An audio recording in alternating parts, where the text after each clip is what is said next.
Welcome to Breaking Money Silence, a podcast series dedicated to helping all of us talk more openly about money. Each show features a special guest who will share with you one of their favorite money myths. Then together, we will discuss how to bust that myth wide open.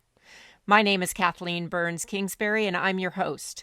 My company, KBK Wealth Connection, is committed to helping women, couples, families, and their financial teams shatter money taboos and learn how to effectively talk about money. Each week, I am joined by a wonderful guest. Today, her name is Ellen Rogan. And let me tell you a little bit about Ellen before we dive into her money myth. Ellen Rogan is a CPA and a CFP. She's also the author of a New York Times bestseller, Picture Your Prosperity, Smart Money Moves to Turn Your Vision into Reality. She's the president of a wealth management firm outside of Chicago, and her accolades go on and on. She's appeared on PBS Nightly Business Report, CNBC, local TV shows in Chicago. She's certainly presented at a variety of conferences. She's presented at TEDx and been interviewed by NPR. Her work has been quoted in national publications, anywhere from the New York Times to Money, Time.com, Forbes.com, the Huffington Post, U.S. News, and World Report. And what I especially appreciate about Ellen is that she is comfortable talking about the power of compound interest, which I can always use an update on, as well as the power of belief. So welcome, Ellen, to the show. Oh, I'm so happy to be here. Thank you. Yeah, I'm thrilled to have you. And why don't you tell our listeners what your money myth is that you'd like to bust wide open today? Yeah, so my money myth is that money can't buy you happiness. And I know that sounds weird, but money can't buy you happiness. I think that's a myth. Well, and what's interesting is it's such a popular myth, so I'm really glad that you picked that one. Now, tell me a little bit, what motivated you out of all the money myths I'm sure you hear in your office in your job as a financial planner to pick that one? Yeah, so there was some very interesting research that was done about happiness levels and money, and it was actually done at Stanford. And what they found is that money can buy you happiness if you use it to help others. Really? Excellent. So is there a certain amount of money or? Well, there's popular research out there that if you get past a certain amount of money, I think it's like $72,000 of income, that a little bit more money doesn't make you happier. Mm-hmm. But then again, what they've done, they did research and they gave people money to actually, some people they were told to give it away, and some people they were told to use it on themselves, and then they ranked their happiness levels. And so, what happens is when we are using our money to support whatever other people in our lives, people that we know, people at charities that we feel are important, it actually boosts our happiness levels. And there was also some really interesting research about something called subjective wealth, which basically says that when you make charitable contributions, you process it in your brain that makes you feel actually wealthier, which is a little counterintuitive because you're giving money away, but it makes you feel wealthier. And they found that giving $500 away gives you the same kind of buzz as it would getting a $10,000 raise. I love that. So it probably is processed in a different part of your brain when you're giving versus when you're spending on yourself. I imagine you would know more than me based on your background in terms of that. I'll have to look into the research, but that's fascinating to me. So when you say to people, when you say to clients or you say to your friends or even you say to yourself, money can't buy happiness, tell me a little bit as to why you think people believe that it buys happiness and how that money myth might get in the way.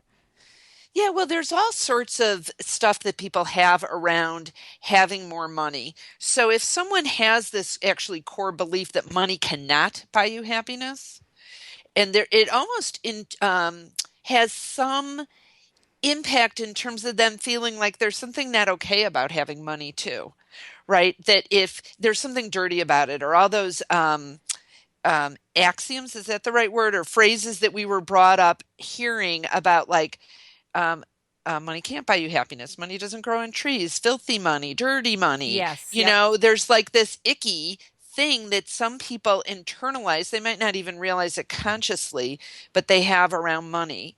And some people, if they're very spiritual in their lives or feel like, oh, I'm beyond thinking that money is a good thing, from a practical standpoint, you think about the good work that can be done in the world and to causes that are important. You just look at what Bill and Melinda Gates do, like almost eradicated malaria because of the work they do, helping in education. Like money can make a huge difference, and you don't actually have to be Bill or Melinda Gates or Warren Buffett to make a difference with your money. Even small amounts of money can not only make you feel good, but can make a difference for charities and causes that are important to you.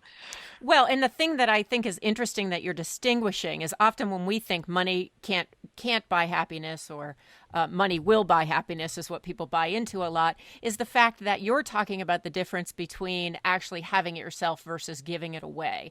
And so you can have extreme wealth. We probably know people like this who have a lot of wealth who aren't happy, and those who are. And so the Right. research, and then also it sounds like your experience, is that those who are more charitable or use it, probably aligning to their values, tend to actually be happier than those who might buy material goods. Yeah, and I think there's this consciousness around that, right? So if people are just buying, well, there's been lots of studies that show materialism does not bring you lasting happiness, right? Experiences bring you more happiness. Giving and charitable work bring more happiness. Um, but if someone's really deliberate about their charitable giving, it means that they have more consciousness also around what they're spending on. Because I think that most of my experience with clients and people in general is that people are not very conscious. They just spend and do stuff, and without taking the step back to say, is this something that I really value? And it's fine to spend money on experiences and stuff too. I'm not saying like it's all, for the greater good, but there's an ability to enjoy things when you're more conscious about your spending, and also when you're supporting others in your life. Absolutely. In fact, true confessions. Over the weekend, I was with a girlfriend, and the skiing up here in Vermont wasn't very good. So around 1 o'clock, we decided we'd go and go to this little cute retail boutique shop. And so I walk in, and I end up buying two items: a pair of jeans and this actually awesome top that I've wanted. And both of them were on sale, which is one of my money scripts, that it needs to be on sale. But the reason I bring this up is I got to the counter, I charged it, I got into the car, and I looked at her. I said, I have no idea how much I just spent. Yeah. And so being that unconscious is certainly, as a wealth psychology expert, not something I recommend people do. But to be in that moment and realize, wow, that's how unconscious I was. I mean, I love the items I got. I still love them. Otherwise, I would have returned them. But that unconsciousness, I think, is what you're talking about, that many of us kind of just get into that mode when we're in the mall or in a shop or buying things online. Yeah, and I think there's dopamine that is released when you get something on sale. You feel like you get a deal. So it's actually something that's happening in your brain that gives you a buzz from doing that. That's how I am on Black Friday. Like I get up early, and I love the fact the stores are open on Ellen time. So like I'm there at 5 in the morning. I think it's great. And then and it's because there's this buzz that we get from doing that. So it's also just being aware. Like I've realized that that's entertainment for me. So I've totally reframed that. Instead of wasting money, like I don't go to sporting events or concerts. Okay, I think that's fun. Other people, but there's some, to the extent that you can be aware of that and deliberate is really helpful. Well, and when I look back over this past weekend and I think about what really stands out, what was it about this weekend that was really valuable and brought happiness? It was not the pair of jeans and the sweater I bought. It certainly was the time together, laughing and playing games and having that experience. So while that's just my experience, it kind of played out over the weekend, and I wasn't conscious of it until we just chatted about it right now.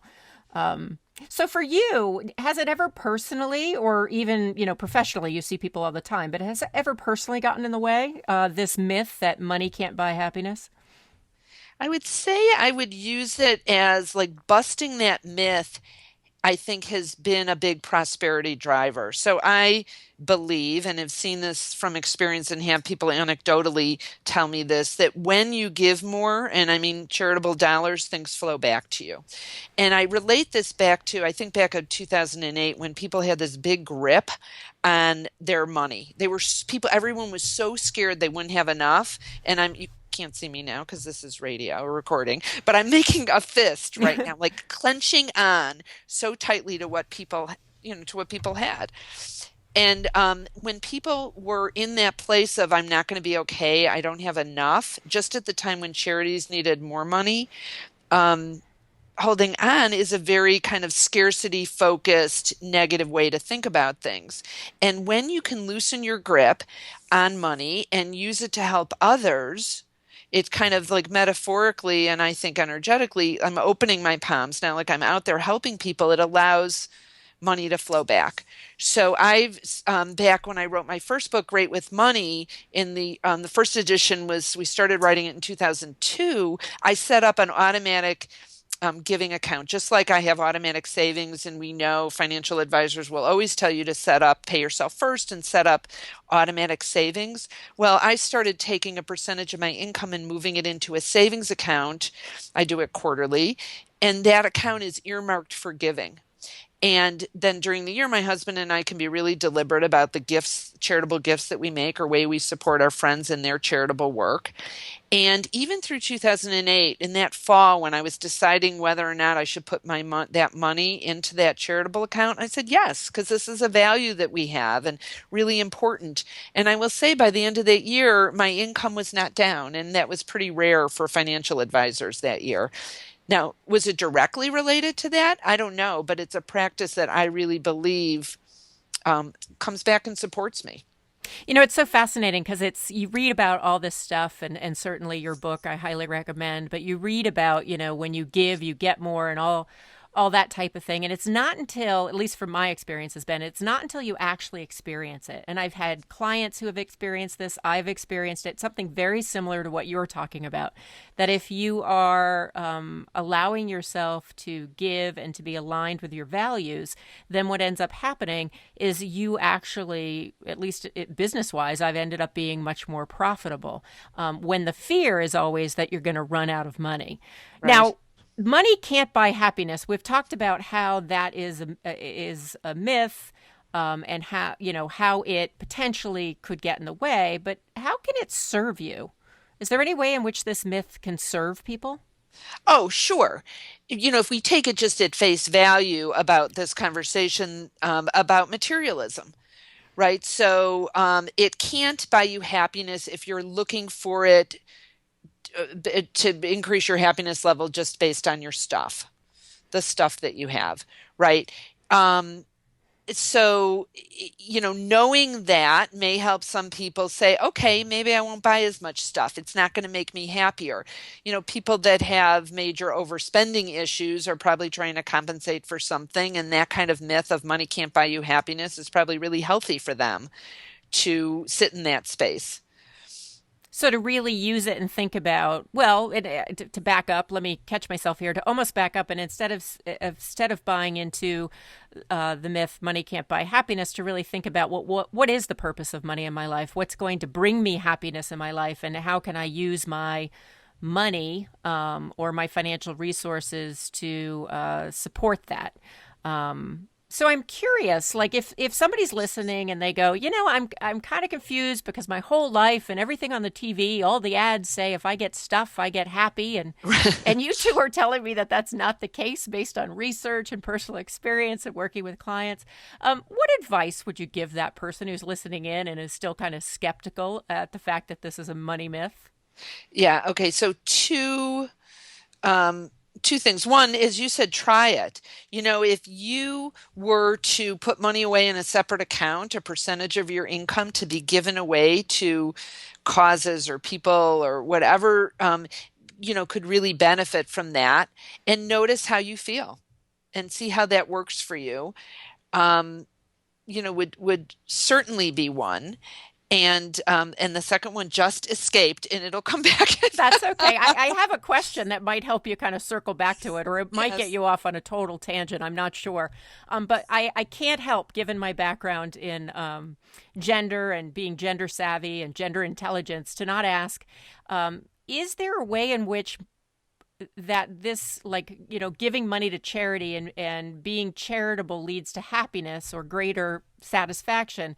Is there any gender divide with that? Is it more women feel that way versus men? And this doesn't have to be research based. This could just be what you observe. Or is that just me kind of having that one perspective, that one hat on that sometimes gets in the way when I'm looking at the big picture? So the research that I saw did not distinguish between gender. I would say some research I've seen and through personal experience that women tend to be bigger volunteers than men. They'll bring the men along with them, for volunteer vacations, for example. It's usually the woman that plans it and brings the guy along. Um, I will say that some of the work that I'm really passionate about is for women to really be so standing in their power around money and so past the conversation of, am I going to be okay? Of course, you want to get that question answered. But what I see women being able to do is make a huge difference in the world with their money. I mean, some of the research, which I know is in terms of when women have money, they use it to support their families and their communities. They see this with microloans. Yes. Yep. Right, where guys, in general, so I'm not stereotyping, but I am, use it for liquor and women and stuff that is more them focused in other parts of the world and probably here in the United States too, and women don't.